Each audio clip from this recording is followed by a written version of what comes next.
malam. Malam. Ada sukacita? Amin. Ada kekhawatiran? Ada. Hah? Ada. Campur. Sebagai manusia.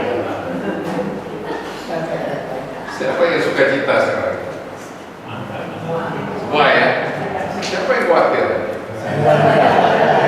Kamu orang sedikit ya khawatir.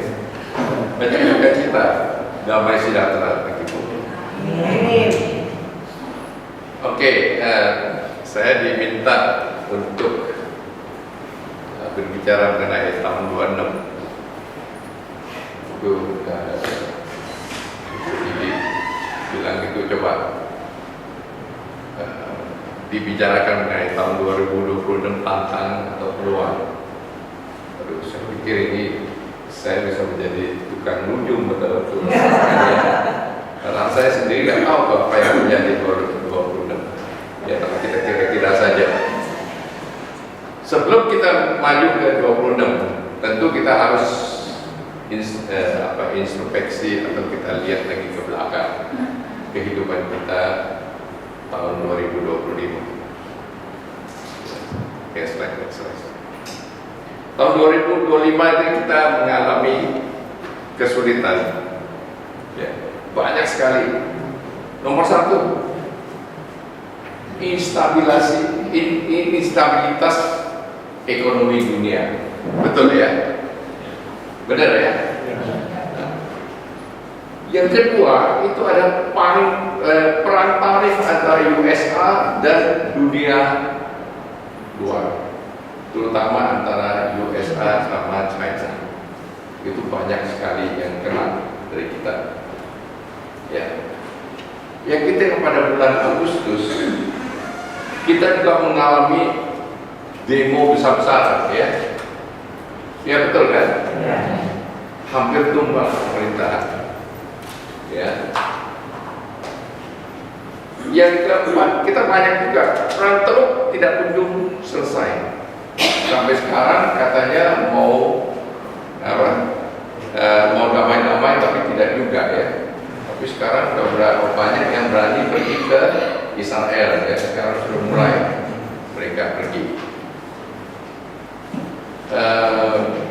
Perang Ukraina itu juga bermasalah. Ya, perang Ukraina itu hebat sekali.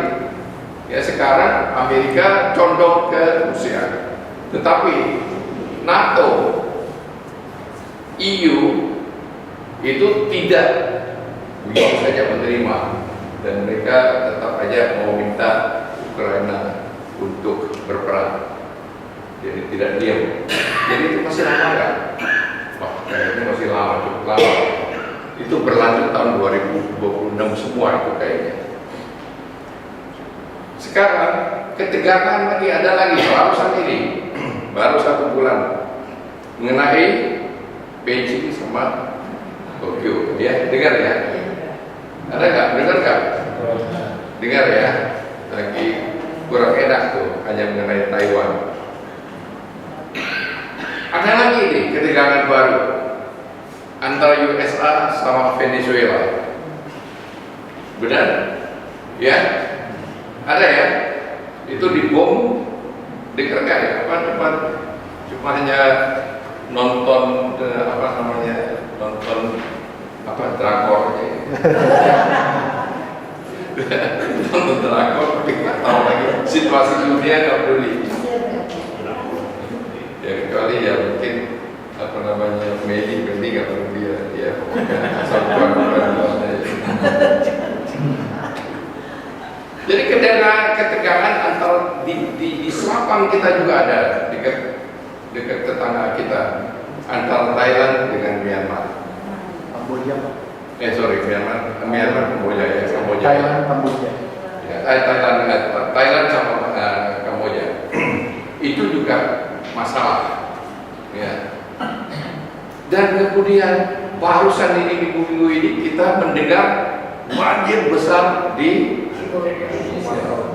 Sumatera Utara, Sumatera Selatan, Sumatera Barat, sama Aceh. Dan yang paling hebatnya itu gubernurnya Aceh pergi. Bupati. Bupati Aceh Selatan ya, utara atau selatan, saya nggak tahu, saya lupa. Tapi dia jalan-jalan, enak banget dia pergi, ditinggalkan rakyatnya yang lagi bergelimpang. Dan ini semuanya itu adalah kesulitan-kesulitan kita di tahun 25. Itu menyebabkan apa? Next. Menyebabkan ekonomi global tidak menentu. Percaya? Benar? Ya. Waktu ribut-ribut aja antara tarif Amerika dengan Cina, tapi Indonesia kena juga. Ya, mungkin ya Pak Raison juga kena. Saya nggak tahu. Ya, kena ya. Dan kemudian ekonomi growth, ya. Apa namanya, growth-nya daripada PDB kita, sebenarnya PDB kita itu tidak akan lebih dari 5%.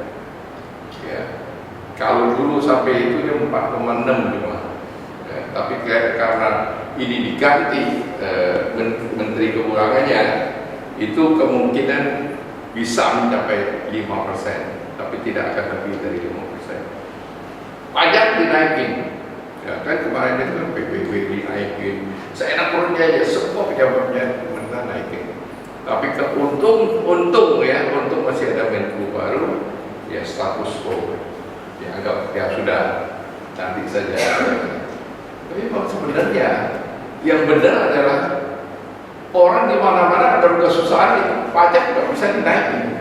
Tapi sekarang kita ya karena Sri Mulyani sudah terlalu enak di sana. Mungkin ya, jadi dia naikkan pajak seenak perutnya. Dan juga kita juga diperiksa pajak. Hampir semua pengusaha itu diperiksa. Nggak tahu benar tidak benarnya, semuanya diperiksa. Sehingga dengan demikian, dalam keadaan ini, ekspansi bisnis jadi kurang optimis. Jadi semua orang hanya menunggu. Mau ekspansi nggak, ngapain aku beli, ngapain aku bikin harga baru. Ya, yang lama aja mungkin mau ditutup dan lain-lain, banyak hal-hal yang demikian. Ya. Sampai ekonomi Indonesia mengalami investasi di bidang industri itu semuanya tahun 2024-2025 ini itu turun sekali karena kalah saingan. Ya, karena banyak hal yang pejabatnya tidak melakukan hal yang benar. Tapi untunglah kita, negara kita ini, orang-orang kita ini punya suatu sifat yang consumerism, ya, suka belanja, ya, sehingga ekonomi kita berjalan. Berjalannya kenapa? Banyak ekonomi kita ini berjalan karena consumer, lokal consumer. Tetapi investasi tidak seperti apa yang dikatakan oleh pejabat kita, terutama yang satu itu, yang PT kecil itu. Saya tidak tahu apakah bohong atau tidak, tapi investasi di dalam industri, saya tahu industri. Kalau industri, terutama industri furniture, sebenarnya hampir di dalam banyak yang tutup, banyak sekali. Teman-teman saya kalau tidak mengecilkan, ya menutup usahanya. Itulah disebabkan oleh banyak faktor yang tidak menentu di luar sana. Bukan di Indonesia saja, tetapi di luar sana. Dari luar sana itu mengakibatkan ya, ekonomi kita, Indonesia kita ini adalah tidak semestinya berkembang dengan baik. Nah, saya mau sharing sekali. sendiri. Ya. Kalau tidak sharing kan nggak tahu bahwa yuk kira saya enak-enak aja kan. Tahun 2025 awal saya diperiksa pajak pribadi. Ya. Pada waktu yang bersamaan sebenarnya perusahaan saya juga mengalami kesulitan. Saya terus terang aja mengalami negatif cash flow atau negatif cash flow. Ya, masukan kurang daripada penerimaan. Sehingga mau bayar gaji itu susah itu. Gimana caranya membayar gaji? Uang yang kita terima sedikit daripada yang kita terima, yang kita terima harusnya kita bayar. Sulitnya minta ampun. Itu tahun 2025. Dan saya juga mengalami kesulitan lain. Di pabrik saya bikin kacau. Kualitas tidak sesuai dengan apa yang seharusnya. Banyak masalah-masalah. Jadi 3-4 ya persoalan masuk sekaligus di dalam otak. Saya terlalu kuat ya. Kata orang saya kuat iman saya. Tetapi sampai begitu saya merasakan 3-4 sekaligus jadi masuk ke dalam pikiran saya nggak kuat. Saya down benar-benar. Apalagi saya sendirian. Ya, istri saya sudah nggak ada. Anak 2 ini juga. Ya tahu dah kalau anak gimana. Ya kan, kalau ada duit papi, kalau nggak ada duit saya nggak tahu apa dia panggil kan. Kadang-kadang lupa dia ada papinya sendiri. Ya. Nah itu hal-hal yang begitu itu terus ya 2-3 bulan baru saya benar-benar datang. Saya benar-benar tiap hari saya doa Rosario. Yang mengingatkan saya kembali betapa susahnya saya. Saya ingin ya membuka suatu firman yang itu coba mengenai Getsemani itu apa itu deh. Markus 14 ayat 32 sampai 34. Coba lihat. Ya, ini penting bagi saya pribadi ya, saya pasti ya hari ini juga firman itu juga bagus ya. Datanglah kepadaku engkau yang letih lesu, karena aku akan beri engkau kelegaan. Itu waduh, itu tiap hari saya baca itu. Tapi ini saya baca itu. Coba kita baca ya. Lalu sampai Yesus dan murid-muridnya suatu tempat yang bernama Getsemani.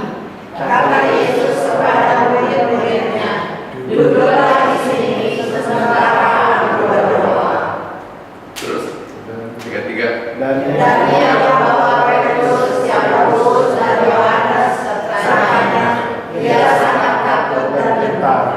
Lalu katanya kepada mereka, hatiku sangat sedih, seperti mau mati rasanya. ya stop dulu. Yesus ini yang mengatakan ini kan siapa? Yesus. Hatiku sangat sedih, seperti mau mati rasanya. Tinggal di sini dan menjaga-jaga. Itulah keadaan saya dulu. Januari, Februari, Maret, April sampai Juni. Sampai saya itu rasanya mau mati aja. Ayo, mati dan carilah. Sudah nggak tahan. Apakah ini Yesus yang mempunyai perasaan demikian? Apalagi aku. Jadi banyak yang dari kita yang begini, ya. Teruskan, coba.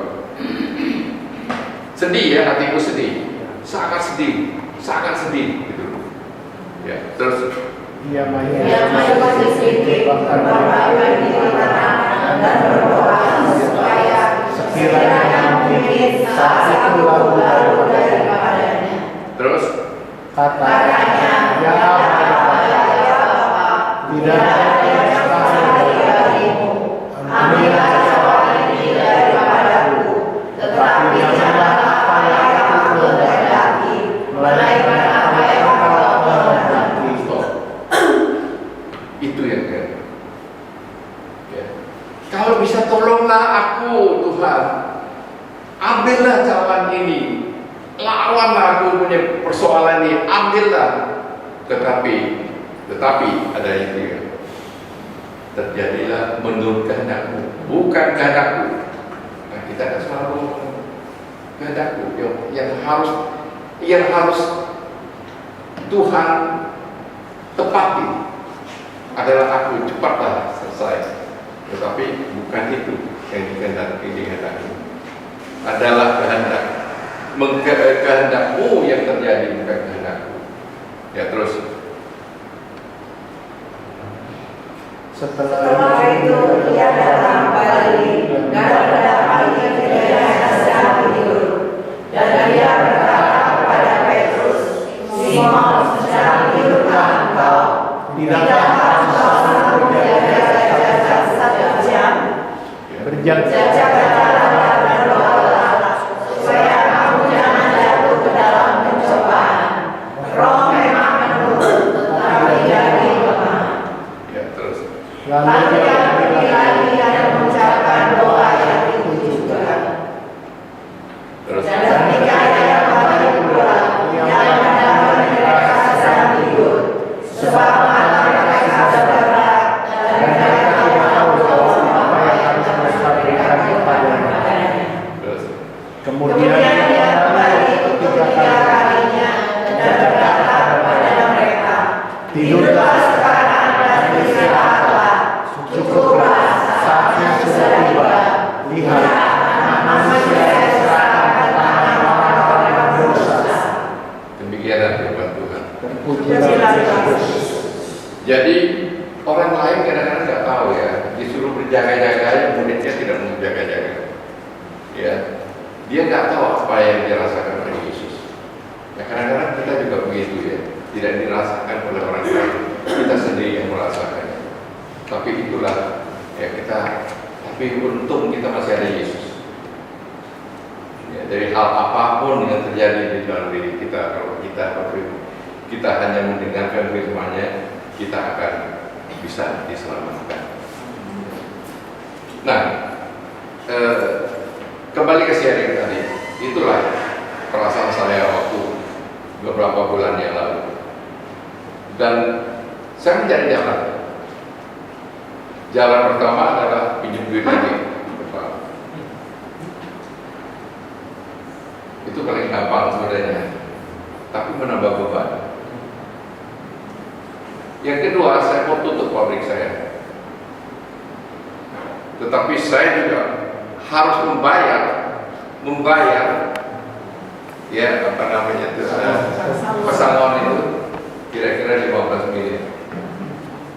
Ya, itu kurang lebih 200 orang. Jadi harus saya bayar. Atau ketiga, saya coba untuk menjual aset saya. Aset apa yang ada yang tidak, ya kecuali rumah ya. Rumah kalau saya jual, yang ngamuklah anak saya.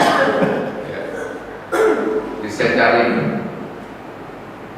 ada tanah saya pikir dulu memang sama istri saya ingin membuat sesuatu yang lebih bagus di situ.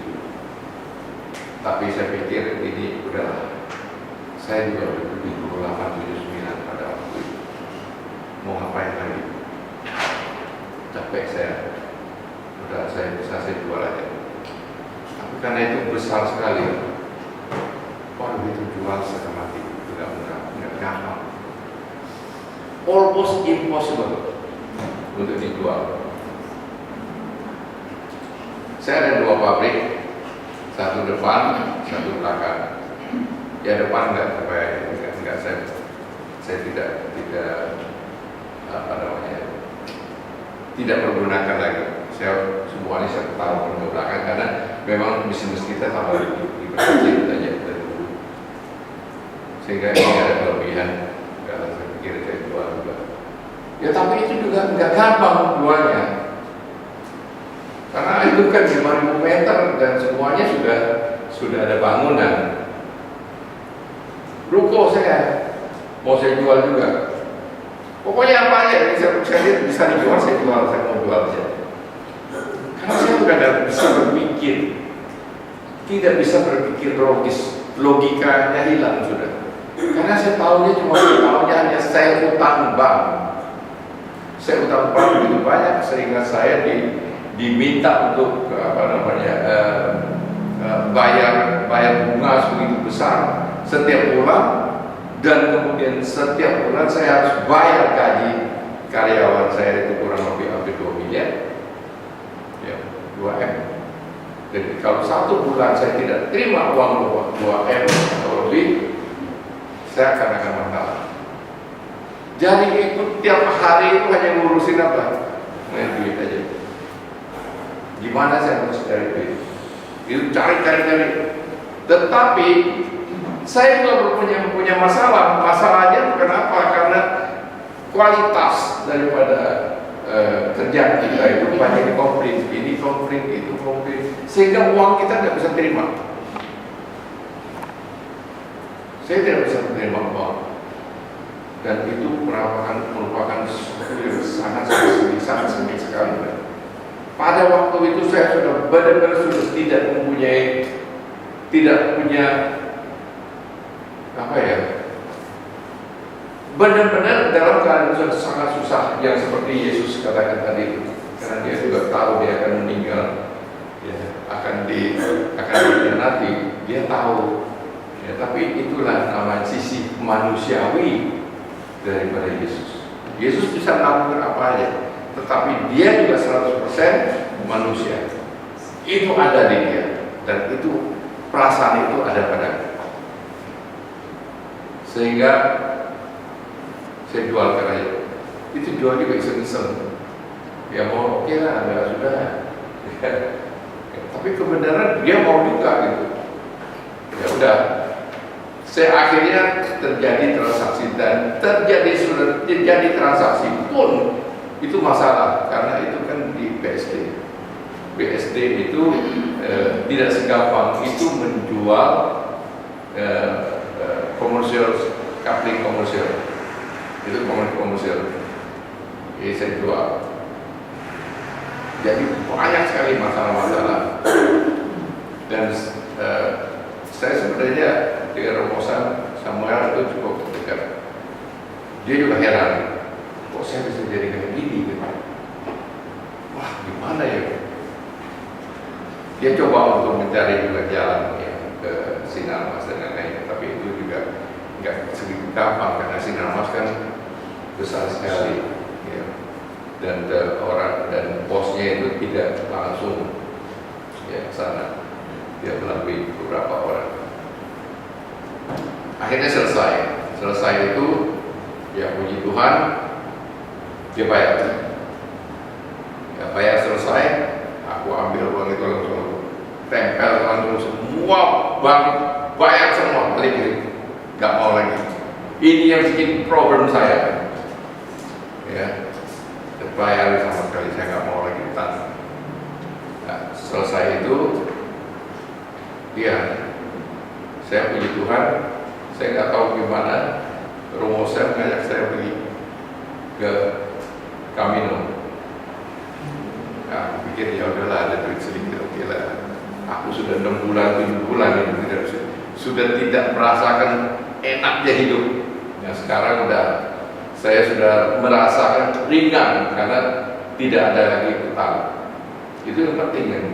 Soalnya utang bank itu tiap menit itu bayar tuh. Ya, 1 bulan saya mesti bayar berapa ratus juta gitu. Nah, akhirnya ya selesai itu saya diajak, ayo Camino, juga nggak tahu tuh apakah itu pertama-tama kan dengar. Ya, aku pernah dengar sih minum. Terus dia bilang, ayolah ikut aja. Ya ikut. Aku ikut, oke, ikut. Terus kita cari apa namanya, cari informasi apa itu Camino.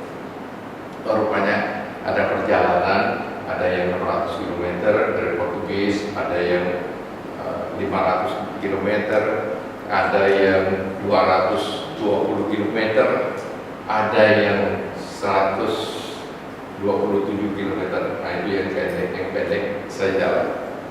Saya pikir gini, saya kan udah dengar kalau misalnya ya, ada kesulitan, capek, udahlah naik taksi gitu, atau naik bus. Aku pikir naik taksi berapa, 10 euro katanya. Ya udah 10 euro, aku masih ada lah, oke.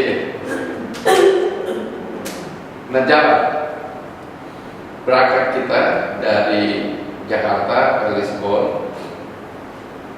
Dari Lisbon kita turun ya, terus ke Fatima. Pada waktu itu kan semua tahu ya, saya kan kaki saya sakit. Kaki saya ini sakit sudah sejak 3 tahun yang lalu.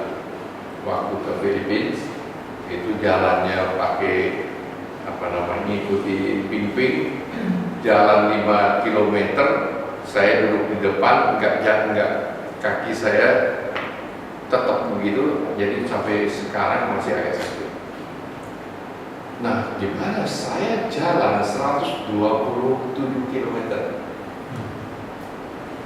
dibagi 6 hari, artinya 25 km sehari, 20 km rata-rata. Nah, saya jalan, kalau pagi jalan saya itu cuma 5.000 step, itu artinya 3,5-4 km. Satu hari saya jalan paling-paling 10.000 step. Sampai di pabrik saya jalan-jalan, kira-kira 10.000 step itu artinya kurang lebih 5 km. Ini jalannya 20 km. Wah, sok jago juga bilang ini kita nih. Ya udah, karena sudah sama Romosa, aku nggak juga kalau ngomong, karena aku nggak mau ya, dikatain yang penting kamu bayar atau mana kan enak kita ya udah. Saya sampai ke Lisbon, kita langsung ke Fatima dulu. Di Lisbon kita jalan ke Fatima. Di Fatima saya doa di dalam gereja. Kita juga ada itu ya, ada Ekaristi sebenarnya. Ya, pada waktu itu saya di gereja, saya hanya minta, Tuhan tolong aku di kaki masih sakit. Besok aku mesti jalan, mulai jalan 20 km per hari. Apa aku bisa? Kalau menurut saya nggak bisa, tapi tolong saya supaya bisa. Jangan memalukan juga, kan malu juga nih. Karena yang di situ ada ibu-ibu yang 6 orang ikutnya. Ya, tapi mereka masih muda-muda, masih 50-an. Dan mereka sudah latihan di sini. Kita latihan di sini. Mereka latihan di sini sudah 20 km sehari jalan. Dan jalannya cepat banget. Nah aku oke lah. Saya bilang saya nggak kuat seperti tolong aku Tuhan. Ya besoknya biaran dong. Besoknya aku sakit kurang. Memang ada sedikit, tapi kurang. Pagi-pagi kita udah siap jalan. Ya, jalan dari Portugis namanya, satu kota kecil. Tetapi masuk ke situ langsung sampai ke tempatnya cuma 2 km itu sudah sampai ke Spanyol.